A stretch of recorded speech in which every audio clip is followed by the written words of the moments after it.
Hi there, fellow travellers. We're going to be talking about the pendulum and coronavirus. Probably you've never thought of those two things hand in hand, but they are distinctly related as far as I'm concerned. And this is not going to be a long video so that you can eat your sandwich while we do this. In the last video I was talking about having vitamin C, having selenium, having essences, doing other things, and my pendulum is most important in that because I use my pendulum to discover how many drops, how many times a day, which ones I should take, whether chives or shallots are better for me, what I should be doing. I consult the pendulum. Now I did speak to Brian Cox, the lovely astrophysicist who's on television, who thinks I'm a total nutcase. I understand that. But he, you know, brilliant though he is in his field, he wasn't prepared even to consider anything else. And he passed me along to one of his lovely little scientist friends who I did have a chat with. But yes, I think it's important for us to start looking at things that have worked in the past so that we can work out what works for us. If you would like to come for a class in the pendulum or the tarot or any of those things that you might think are a little bit iffy,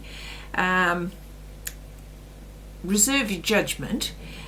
I've got a workshop here tomorrow. Today is Friday, isn't it? Yes.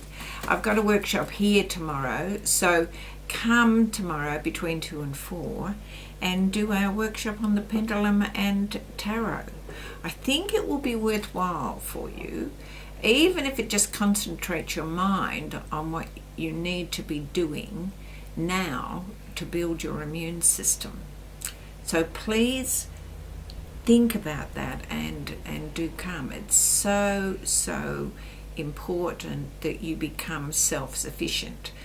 I'm not trying to be a panic merchant. I'm just reiterating things that I've been talking about for years. It's hugely important that you learn how to manage for yourself.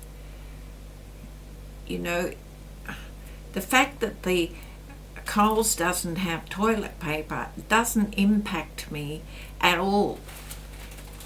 I mean, I've known this was coming for some time, and I don't have masses of stocks, but I do have some, and even when those run out, I really don't feel that I will be disadvantaged. I'm from the generation who made their own menstrual pads and washed them, so if we can do that, we can do most anything, I think. You know, that was not a pleasant thing to do. But and I've washed nappies, so there's no real difference, is there, between washing a baby's nappies and cleaning up after myself. So yeah, I'm not worried. To that woman who was standing weeping in our local supermarket because there wasn't any toilet paper, darling, you are going to have to go back and think what your grandma did and do that, because you know, apart from using cabbage leaves, I cannot think of anything that would be more efficient. So yes, foraging classes. We'll deal all with this in foraging classes. We'll talk about the coronavirus. We'll talk about aging. We'll talk about what's it called? Energy emissions around us, all the vibrations in the atmosphere. We'll talk about this. We'll talk about immunity. We'll think about things that make it easier for us to live on the planet, because we're going to come into difficult times. This is not difficult. This is just a blip.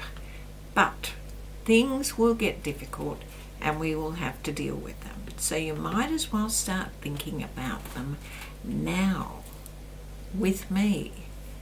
Okay? I'm looking forward to it. I think it's going to be interesting. I'm going to test out all my hypotheses, okay? I want to live until I'm 103, and I don't want to be here on my own. Namaste.